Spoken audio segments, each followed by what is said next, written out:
ओम शांति। 15/1/2023 रविवार का मुरली है। अव्यक्त बाप दादा की वाणी। रिवाइज है 18/11/93 मधुबन। संगम युग के राज दुलारे, सो भविष्य के राज्य अधिकारी। आज सर्व बच्चों के दिलाराम बाप अपने चारों ओर के सर्व राज दुलारे बच्चों को देख रहे हैं। हर एक बच्चा दिलाराम के दुलार का पात्र है। यह दिव्य दुलार परमात्मा दुलार कोटों में कोई भाग्यवान आत्माओं को ही प्राप्त होता है। अनेक जन्म आत्माओं व महान आत्माओं द्वारा दुलार अनुभव किया। अब इस एक अलौकिक जन्म में परमात्मा प्यार व दुलार अनुभव कर रहे हो। इस दिव्य दुलार द्वारा राज दुलारे बन गए हो। इसलिए दिलाराम बाप को भी अलौकिक फख्र है कि मेरा हर एक बच्चा राजा बच्चा है। राजा हो ना, प्रजा तो नहीं। सभी अपना टाइटल क्या बताते हो? राजयोगी। सभी राजयोगी हो वा कोई प्रजा योगी भी हैं। सब राजयोगी हो तो प्रजा कहाँ से आएगी? राज्य किस पर करेंगे? प्रजा तो चाहिए ना, तो वो प्रजा योगी कब आएंगे? राज दुलारे अर्थात आपके भी राजे और भविष्य के भी राजे। डबल राज्य है। सिर्फ भविष्य का राज्य नहीं, भविष्य से पहले अब स्वराज्य अधिकारी बने हो। अपने स्वराज्य के राज्य कारोबार की चेक करते हो। जैसे भविष्य राज्य की महिमा करते हो। एक राज्य, एक धर्म, सुख, शांति, संपत्ति संपन्न राज्य है। ऐसे है स्वराज्य अधिकारी राज्य। स्वराज्य के राज कारोबार में यह सदा बातें क्या है? राज कारोबार में यह सब बातें सदा है। एक राज्य है अर्थात सदा मुझ आत्मा का राज्य इन सर्व राज्य कारोबारी कर्मेंद्रियों पर है। वह बीच बीच में स्वराज्य के बजाय पर राज्य अपना अधिकार तो नहीं करते। पर राज्य है माया का राज्य। पर राज्य की निशानी है पर अधीन बन जाएंगे। स्वराज्य की निशानी है सदा श्रेष्ठ अधिकारी अनुभव करेंगे। पर राज्य पराधीन व परवश बनता क्या करता है? बनाता है। जब भी कोई अन्य राजा किसी राज्य पर अधिकार प्राप्त करता है तो पहले राजा को ही कैदी बनाता है अर्थात पर अधीन बनाता है। तो चेक करो कि एक राज्य है कि बीच बीच में माया के राज्य अधिकारी, आप स्वराज्य अधिकारी राजाओं को व आपके कोई भी कर्मेंद्री रूपी राज कारोबारी को परवश तो नहीं बना देते हैं। कहीं इस माया के चाल में कोई कर्मेंद्री परवश होकर उसके गिरफ्त में तो नहीं आ जाती है ना? तो एक राज्य है व दो राज्य हैं। आप स्वराज्य अधिकारी का लॉ और ऑर्डर चलता है व बीच बीच में माया का भी ऑर्डर चलता है। साथ साथ एक धर्म अर्थात धारणा। तो स्वराज्य का धर्म व धारणा एक कौन सी है? पवित्रता। मन, वचन, कर्म, संबंध, संपर्क, सब प्रकार की पवित्रता, इसको कहा जाता है एक धर्म अर्थात एक धारणा। स्वप्न मात्र, संकल्प मात्र भी अपवित्रता। पवित्रता अर्थात दूसरा धर्म ना हो, क्योंकि जहाँ पवित्रता है वहाँ अपवित्रता अर्थात व्यर्थ व विकल्प का नाम निशान नहीं होगा। जहाँ पाप है वहाँ बाप नहीं, और जहाँ बाप है वहाँ पाप नहीं। तो वहाँ नाम निशान नहीं होगा अपवित्रता का, व्यर्थ का, विकल्प का। कहाँ? जहाँ पवित्रता होगी। तो ऐसे समर्थ सम्राट बने हो, वा ढीले ढाले राजे हो। वा कभी ढीले कभी सम्राट, कौन से राजे हो। अगर अभी छोटा सा एक जन्म का राज्य नहीं चला सकते तो 21 जन्म का राज्य अधिकार कैसे प्राप्त करेंगे। संस्कार अब भर रहे हैं। अभी के श्रेष्ठ संस्कार से भविष्य संसार बनेगा। तो अभी से एक राज्य, एक धर्म के संस्कार भविष्य संसार का फाउंडेशन है। तो चेक करो। सुख, शांति, संपत्ति अर्थात सदा हद की प्राप्तियों के आधार पर सुख है, वह आत्मिक, अतीन्द्रिय सुख, परमात्म सुखमय राज्य है। साधन व सैल्वेशन व प्रशंसा के आधार पर सुख की अनुभूति है, व परमात्म आधार पर अतीन्द्रिय सुखमय राज्य है। इसी प्रकार से अखंड शांति किसी भी प्रकार की अशांति की परिस्थिति अखंड शांति को खंडित तो नहीं करती है।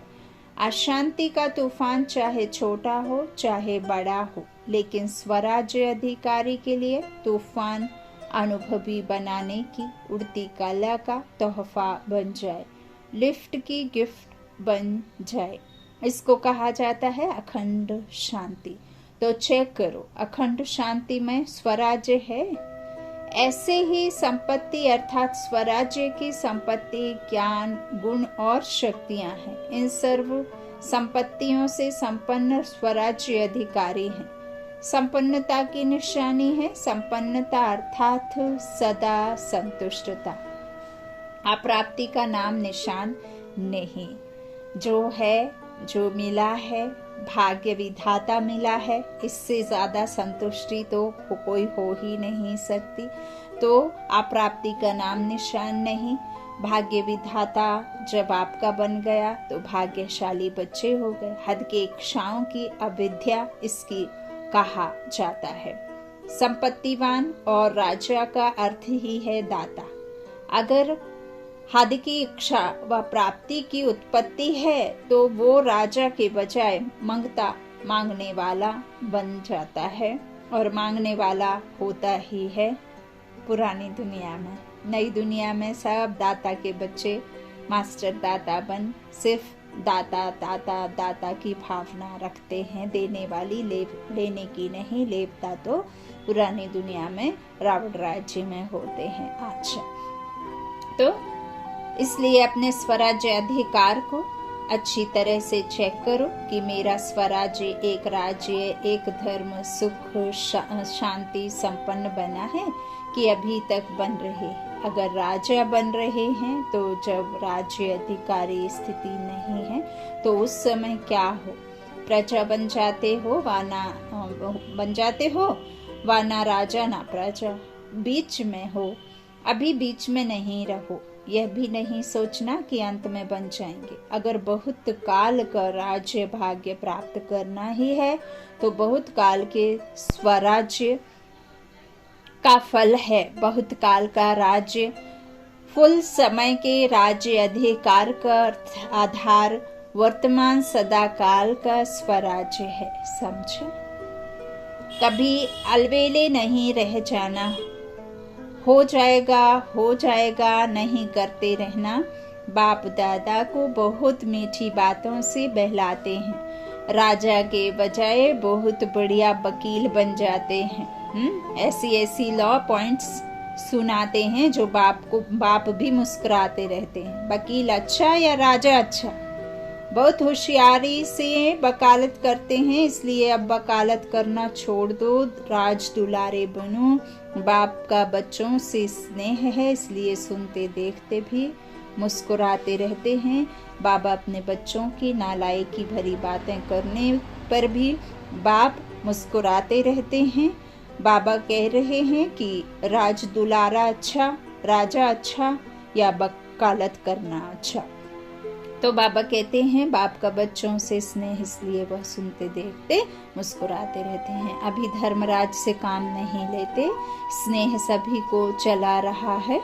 स्नेह के कारण ही पहुंच गए हो ना, तो स्नेह के रेस्पॉन्स में बाप दादा भी पदम गुणा स्नेह का रिटर्न दे रहे हैं। देश विदेश के सभी बच्चे स्नेह के विमान द्वारा मधुबन में पहुंचे हो।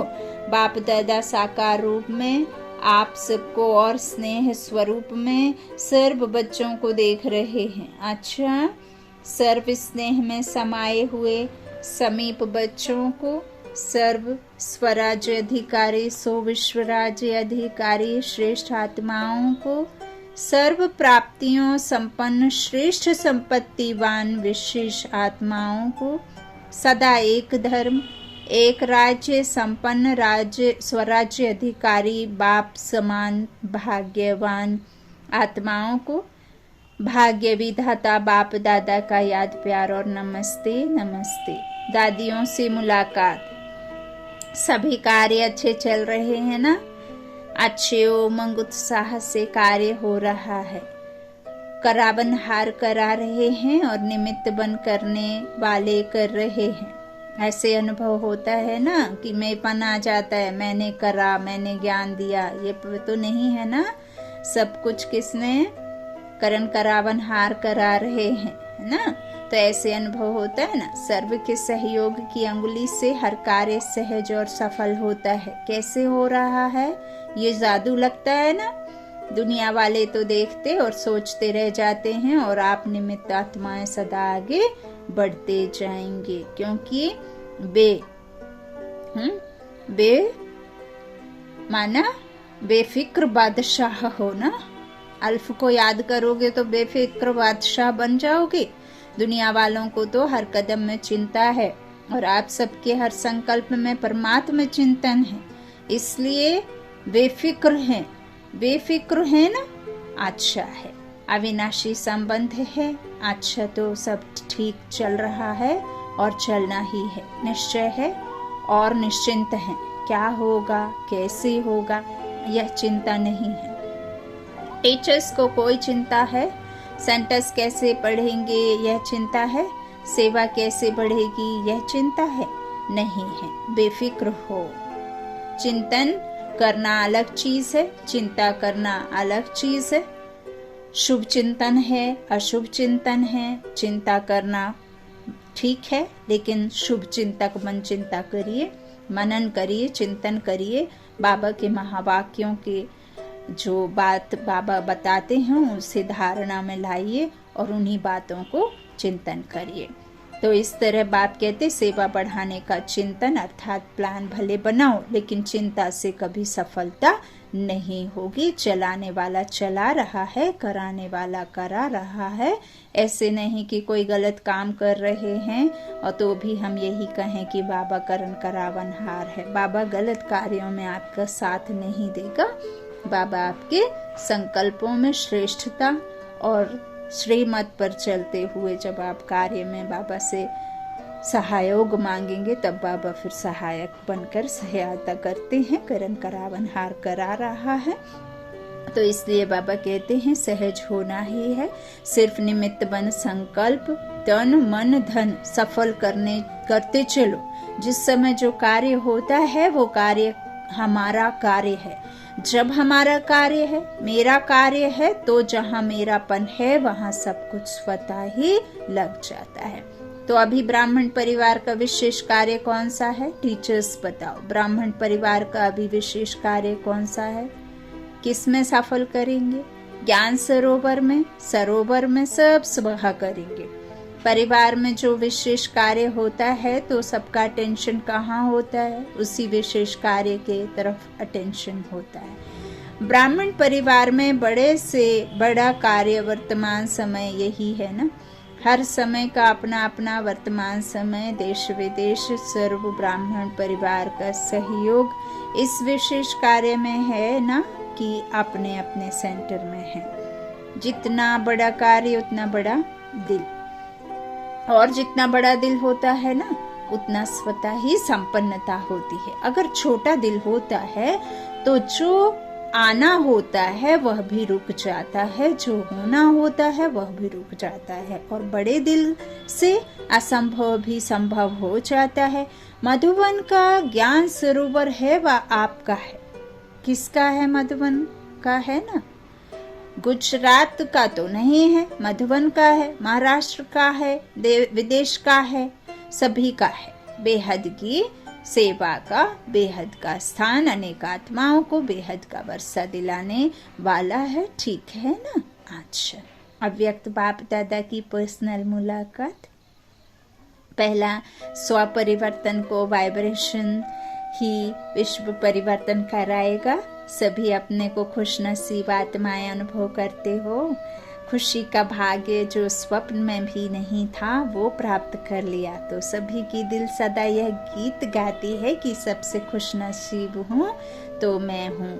यह है मन का गीत। मुख का गीत गाने के लिए मेहनत करनी पड़ती है, लेकिन मन का गीत सब गा सकते हैं। सबसे बड़े से बड़ा खजाना है खुशी का खजाना, क्योंकि खुशी तब होती है जब प्राप्ति होती है। अगर अप्राप्ति होगी तो कितना भी कोई किसी को खुश रहने के लिए कहे, कितना भी आर्टिफिशियल खुश रहने की कोशिश करे, लेकिन रह नहीं सकते। तो आप सदा खुश रहते हो या कभी कभी रहते हो? जब चैलेंज करते हो कि हम भगवान के बच्चे हैं, तो जहां भगवान है वहां कोई अप्राप्ति हो सकती है।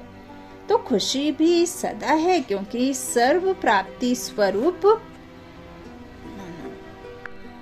है। ब्रह्मा बाप का क्या गीत था? पा लिया जो पाना था। तो यह सिर्फ ब्रह्मा बाप का गीत है या आप सबका? कभी कभी थोड़े दुख की लहर आ जाती है, कब तक आएगी? अभी थोड़ा समय भी दुख की लहर नहीं आए। जब विश्व परिवर्तन करने के निमित्त हो तो अपना ये परिवर्तन नहीं कर सकते? आप भी टाइम, बाबा कहते अभी भी टाइम चाहिए, फुल स्टॉप लगाओ। ऐसा श्रेष्ठ समय, श्रेष्ठ प्राप्तियां, श्रेष्ठ संबंध सारे कल्प में नहीं मिलेगा। तो पहले स्व परिवर्तन करो। यह स्व परिवर्तन का वाइब्रेशन ही विश्व परिवर्तन कराएगा। डबल विदेशी आत्माओं की विशेषता है फास्ट लाइफ। तो परिवर्तन में फास्ट है। फॉरेन में कोई ढीला ढाला चलता है तो अच्छा नहीं लगता है ना। तो इसी विशेषता को परिवर्तन में लाओ, अच्छा है। आगे बढ़ रहे हैं और बढ़ते ही रहेंगे। पहचानने की दृष्टि अच्छी तेज है। जो बाप को पहचान लिया, अभी पुरुषार्थ में भी तीव्र, सेवा में भी तीव्र, और मंजिल पर संपूर्ण बन पहुंचने में भी तीव्र। फर्स्ट नंबर आना है ना। जैसे ब्रह्मा बाप फर्स्ट हुआ ना, तो ब्रह्मा बाप के साथी बन फर्स्ट के साथ फर्स्ट में आएंगे। ब्रह्मा बाप से प्यार है ना। अच्छा, माताएं कमाल करेंगी ना। जो दुनिया संभव समझती है वो आपने सहज करके दिखा दिया। ऐसा कमाल कर रही हो ना। दुनिया वाले समझते हैं कि माताएं निर्बल हैं, कुछ नहीं कर सकती। आप संभव को संभव करके विश्व परिवर्तन में सबसे आगे बढ़ रही हो। पांडव क्या कर रहे हो? असंभव को संभव तो कर रहे हो ना। पवित्रता का झंडा लहराया है ना। हाथ में अच्छी तरह से झंडा पकड़ा है या कभी नीचे हो जाता है? सदा पवित्रता के चैलेंज का झंडा लहराते रहो। देखो, बाबा ने झंडा का मीनिंग बताया है, पवित्रता। दूसरा, रोज अमृत वेले कमांड स्वरूप की स्मृति का तिलक लगाओ। सदा अपने को सहज योगी अनुभव करते हो।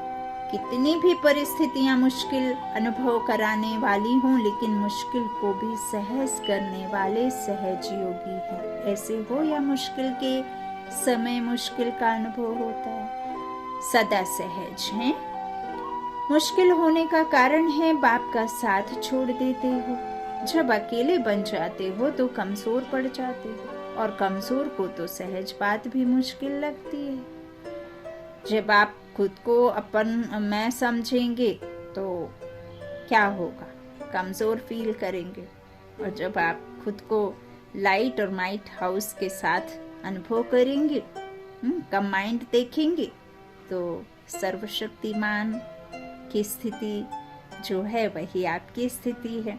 तो इस तरह से बाप का साथ छोड़ देते हो, तब बन जाते हो अकेले, कमजोर पड़ जाते हो। और कमजोर को तो सहज बात भी बाबा कह रहे मुश्किल लगती, इसलिए बाप दादा ने पहले भी सुनाया है कि सदा कंबाइंड रूप में रहो। कंबाइंड रहो, कोई अलग नहीं कर सकता। जैसे इस समय आत्मा और शरीर कंबाइंड है, ऐसे बाप और आप कंबाइंड रहो। माताएं क्या समझती हो, कंबाइंड हो या कभी अलग कभी कंबाइंड, ऐसा साथ फिर कभी मिलना है नहीं, फिर क्यों साथ छोड़ देती हो। काम ही क्या दिया है, क्या दिया है, सिर्फ यह याद रखो कि मेरा बाबा सबसे प्यारा, सबसे मीठा, सबसे सच्चा, सबसे न्यारा, तो मेरा बाबा। इससे सहज काम क्या होगा, मुश्किल है। 63 जन्मों का संस्कार है, अभी तो नया जन्म हो गया ना, पता चल गया ना, नया जन्म नए संस्कार। अभी पुराने जन्म में हो या नए जन्म में हो। बाबा कहते हैं क्या हो, किस में हो, खुद से अपने को चेक करते रहना है। या आधा आधा है, तो नए जन्म में स्मृति के संस्कार हैं या विस्मृति के। फिर नए को छोड़कर पुराने में क्यों चाहते, नई चीज अच्छी लगती है या पुरानी चीज अच्छी लगती है, फिर पुराने में क्यों चले जाते हो। रोज अमृत वेले स्वयं को ब्राह्मण जीवन के स्मृति का तिलक लगाओ। जैसे भक्त लोग तिलक जरूर लगाते हैं, तो आप स्मृति का तिलक लगाओ। वैसे भी देखो, माताएं जो तिलक लगाती हैं वो साथ का तिलक लगाती हैं ना, कि पति साथ में है, तो सदा स्मृति रखो कि हम कंबाइंड हैं, है ना। हमारा रूहानी बेहद का बाप, हम आत्मा इधर टीका लगाते हैं, यहाँ हम आत्माएं हैं, और सुप्रीम सोल गॉड फादर की स्मृति रहे, है ना, तो सदा कंबाइंड है। बाप और हम इकट्ठा, बाप दादा तो हैं ही इकट्ठे, तो बाबा कहते माताएं तिलक लगाती हैं ना सदा, है, तो कंबाइंड रखो, यह याद रहे। तो इस साथ का तिलक सदा लगाओ। अगर युगल होता तो तिलक लगाएंगे, अगर युगल नहीं होगा तो तिलक नहीं लगाएंगे। यह साथ का तिलक है, तो रोज स्मृति का तिलक लगाती हो या भूल जाता है, क्या होता है, कभी लगाना भूल जाता है, कभी मिट जाता है। जो सुहाग होता है, साथ होता है, वह कभी भूलता नहीं, तो साथी को सदा साथ रखो। कितना सहज रीति बाबा बच्चों को समझाते हैं कि बाबा ऐसा ऐसा एग्जाम्पल देते हैं कि हमारे बच्चों ने 63 जन्मों से जो देह के संबंध में रहे हैं, तो देह को ही सब कुछ समझ बैठे हैं। तो बाबा देह के संबंधों के साथ, और बाबा अपनी देखो आधुनिक रीति के तरीके से बाबा हमें समझाते हैं, है ना। बाबा कितना मीठा, कितना प्यारा मेरा बाबा, है ना। यह ग्रुप सुंदर गुलदस्ता है, वैरायटी फूलों का गुलदस्ता शोभनीक लगता है। तो सभी जो भी जहाँ से भी आए हैं, सभी एक दो से प्यारे हैं, सभी संतुष्ट हो ना, सदा साथ हैं और सदा संतुष्ट हैं। बस यही एक शब्द याद रखना कि कंबाइंड है, और सदा ही कंबाइंड रह साथ जाएंगे।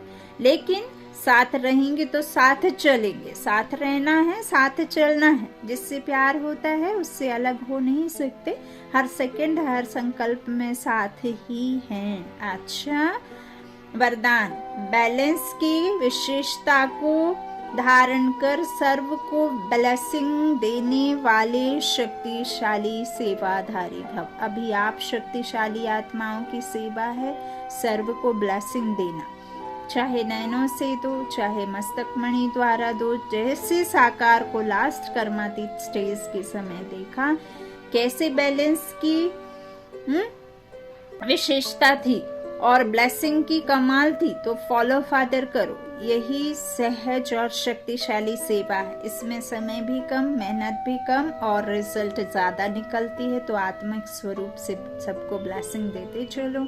स्लोगन, विस्तार को सेकंड में समाकर ज्ञान के सार का अनुभव कराना ही लाइट हाउस बनना है। सूचना है, आज मास का तीसरा रविवार है। सभी राजयोगी तपस्वी भाई बहनें स्वयं 6:30 से 7:30 बजे तक विशेष योग अभ्यास के समय लाइट माइट स्वरूप में स्थित रहे लाइट हाउस बन पूरे ग्लोब पर शांति और शक्ति की आकाश फैलाएं, है ना। समझ के बाबा ने आज कहा है कि सभी भाई बहन 6:30 से 7:30 तक क्या करना है, चलते, जो बहनें जो भाई बैठ नहीं सकते वो चलते फिरते भी कर सकते हैं। समय निश्चित कर लीजिए और लाइट माइट हाउस बनकर शांति और शक्ति की प्रकाश फैलाएं पूरे विश्व में, क्योंकि अभी सबसे ज्यादा सभी आत्माएं अपने आप को कमजोर, हिम्मतहीन और अशांत समझती हैं, और वो हैं भी। उनको अनुभव होता है कि मेरे अंदर ताकत नहीं रही है, मेरे अंदर कोई भी हिम्मत नहीं है, मैं अशांत हूँ, शांति नहीं है। तो हमें शांति और शक्ति का प्रकाश फैलाना है। अच्छा, ओम शांति। शुक्रिया बाप दादा, शुक्रिया आप सभी भाई बहनों के स्नेह का, प्यार का। Om Shanti, good night. बाप दादा का याद प्यार, मीठा मीठा प्यार लेकर सोइए। अच्छा।